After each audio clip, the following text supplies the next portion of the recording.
Iti adenti na waman we agro ewo ye ni so sa. Oman Ghana adenti na agro ewo ye ni so sa. Medwene ho aya menti ase. Hwe mo hwe de we a oman mu aye de tare twintwan a wo twen a edu abato mra na youth Ghana youth me bisa mo eti mo dwen ana Ghana youth mo dwen edu abato mra na mo asesa mo ho to na mo di NPP kachi NDC kachi no me pese me bisa Ghana youth eti mo dwen ana because maintain ye mabiase mukro ya mo betina ho no maka se omamu aye den ana ya tutu lorry femu ya tutu petrol mu ana ne ma boa ye din wo kro mu dollar kwa na ekosoro nanso edu abato na mo kan sa na mama ya dada mo ya the just sika mu bedi ni just 1 week just a day sika mu bedi ni just a month na mama mo refi mo dache ho na mo di o mo ka sechi na mo ya campaign ahoro a campaign akese ema wo mo me pese me bisa mo say eti mo dwe mo dache ho ana mo dwe o man hu baby a ekwa ana o man we mo dwe ho baby a ekwa ana. No, it's time I say ye kasao. It's time I say ye kasao youth. Mama, I said mama osro hu mbiti yemu. It's time I say ye kasa. Captain Smart akasa free ye hu and say ye bia e wo ma we mu. Captain, wo kasa wo free kasa ye nyene. Wa bo NPP NDC echi NPP NDC echi o edrumebu be bo NDC fo echi sa. It says now support to MPP. Afraid us and on to my NDC for ano, and I feel bo MPP for echi. And I like movie say Jimmy, movie say like ye new ansana. What the yajuni diagrana youth. As I said, Mudi fear be at to you to niso. I assemble ba omuni kama for bientino. Chese mo yeni amope. It's time I say you to know ye wadi na yansu ya de yama ya home neso. Captain only hwe yama man way. Captain Smart only hwe yama man way. Okatachi a free farm on no crowd and no na ye ne de okasasa no disika kese and so omuni hwe eyama man we yo omuni hwe yama man we dedenu doso o man we mu dedenu doso o yenum say enema ekosoro wiase ikonanim nema bo ye den now so ase Ghana ha no mo de utumi kota de enne otena be kona yesi yasantumu it's too much emrani nyaduma yi and penfoni de brana shomo nsa na omo ye ne omo pe sikadie no doso MPP NDC I too much et youth mo maye sorry ana ase mo maye ti won na ye hwe omo din no omo ye ne omo pe aden ankasa na youth omo maye bibia dia na omo di sro hu bi ase yemu edu abato na mo nyina wasan ko di omo kase achi na mo sai campaign ma wo sa krofo ya besan besi so na mo san bo omo achi eye dimie you cannot youth eye dimie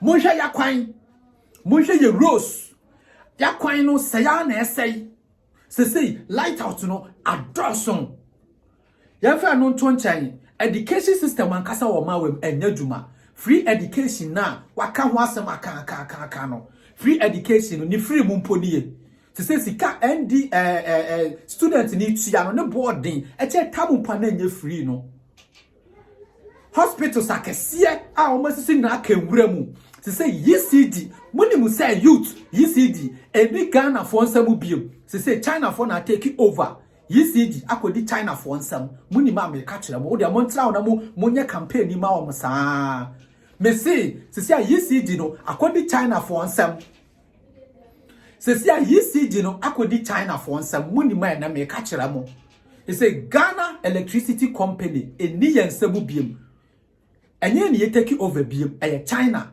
Chinese wo broni fita and take ECD e wa Ghana ase o de tena ho on say some start sense meters no he say yes sense meters no meters ni nyina omudi be na fi China omo kra fi China na China for na begu ha say ana because yes ya de ka akufo ado akobo besi akese ente say I want to meet you ono kwa omampani a obesi so want me abo besi ma chese ebi ponsida 690 kojo ho 690 kojo ho fiti Jerry John Roris moso fiti Jerry muso ebesi na akufo ado ni obi a wa bobesi apa enso yeto ma we mu ma yesaye campaign ma no se ba omi ansemra mo fast ya ne mame Now what would the mate? O cramp went to me.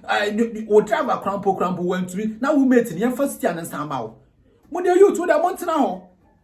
Me catch it up. What the mountain now? Now the mama yan Gina yan sorry na yan take you over my dachi. Yan share your madachi. Yan share your nana no dachi to honomo. Na yan so yan met to dimini so sa. Montana honomo. Chini Jonas ka mo se ma wonka.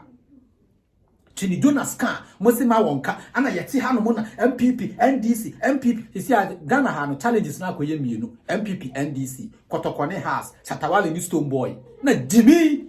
Ana yegu Ghana hanum na anye weye ube priama oda achi no udi obi achi nipa na udi ni ka achi no wanya ne sika wie Ghana youth me say mama yen sorry aye too much mo hwe se edambo ya na eye din ye fa no to nchen lolly fair petrol ukotade enani atum otena wo bekoni atum ebeko dimi anaka Ghana youth na mama yen sorry na sofu wempo Seniorman, evangelist Seniorman, or come Mosema wonka.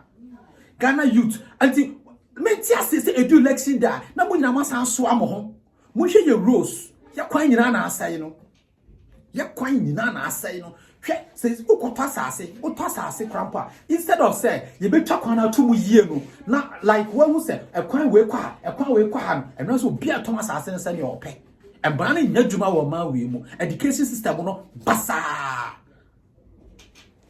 A whole electricity company, Ghana your company can see to say, Modiama China for loan because you do a mocha.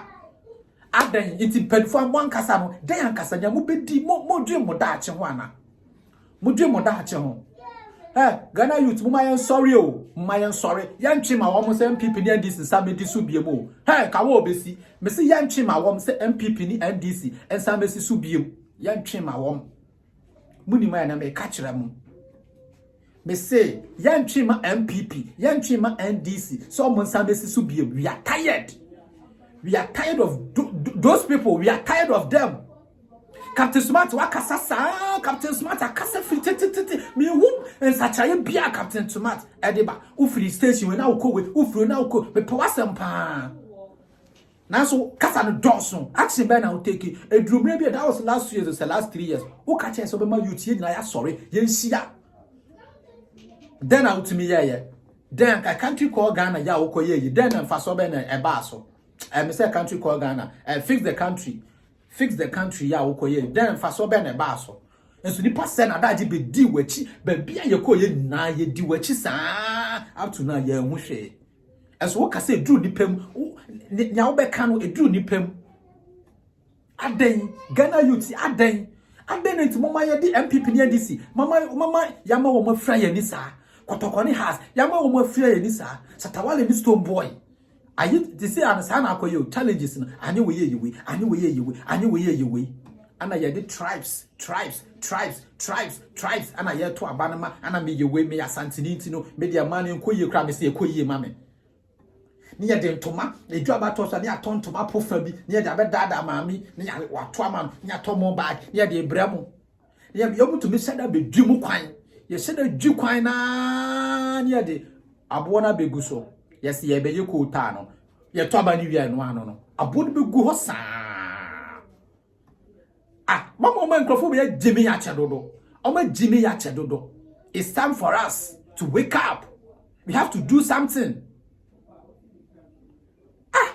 As the fear no does too much. It's all your mutu to coin and core countries akesi so mo hunya mrofo ni ye wo country ni so ana mo ne nam na mo kwa and Dubai or China mo kwa Dubai bada ben. Ghana is older than Dubai. More yes. Ah? You say ufri abrochi na wo ba Africa. E fala ba ufri Africa kwa abrochi o mfa easy. Ade na bibini ye Jimmy Sar. I didn't bibini ye Jimmy Sayan Jane Craden. Ah, is it pen for Mojana, Mojin Yaho, Mojin Momaho, Mojin Monanamo, Mube Wako, Majemo Madation, Majemo Nana Modation. Anna, Sikadi Bassa, Namudi or Manimu. Who the youths? Montina Honomo, Mumaya Maya Homeneso, now the Montina Honomo. Movies say Yana, a can say Yabayana. Movies say ya. Odi amontra ho youth me no na ekasa moncha na munko didi do mo kachi nya ye campaign ma wom den ya na wanya free so wo na wa ye campaign ma wom no den ya na wanya free so wo ka wo na wo ye campaign ma wom wo ka wo fi papa bitinam ebi mo dimi too much ebi chese ebi mo dimi ama medwene ho amenti ase nipa na wo di na chi no owo ni bi pa bidi owo ne passport owo ne visa osoro o file o tunu kwa okwote senia like Oko Kumasi to Accra. Oh, airport crowd ni mu ho no mo. Unsu di wo machi. Airport crowd ni mu ho no mo. Unsu di wo machi. Ana memu ai dede mu ma ye nwene ho. Na mu ma ye mu ma ye saba ni mu kaka na akoye sankrofo we mienu NPP NDC. Mempe politics. Na so we dey too much. Me who say youth ni bi class for abeye bibi kra ma cheda abeye bibia ma sofo chabosom munna makodi NPP NDC me kwa cheda wo ho chabosom wo ho no mo aye betuni asesem ni ya hwade ye so ya hwe de omo so de o ma ne beko cheda ye young guy cheda o ye young guy so ati ase o ye young guy anka obetumi aboa ye mimi nimu no bia me ma me hwe se me nka bibia ma no ba niane ma si kon ebufu etan is too much. Asofo ni nyina so aye din asofo ni suro mu tumi mekasa ana omo kasa na babuo mu saa omo tumi mekasa omo kasa mpapa ye ko omo nyina suro chale mu ma ya nwi o oman no e bebi oman ni kwa na nya o mu ma ya nwene bebi oman ni kwa na nya me ka maka me se afie we NPP NDC obia tumi mesisu biem youth mu ma ya dwi mu na ho no mo NPP NDC, we are not going to vote for those people again. We are tired of them. And then it's too much. Ghana youth is too much. The Jimmy is too much. My brother.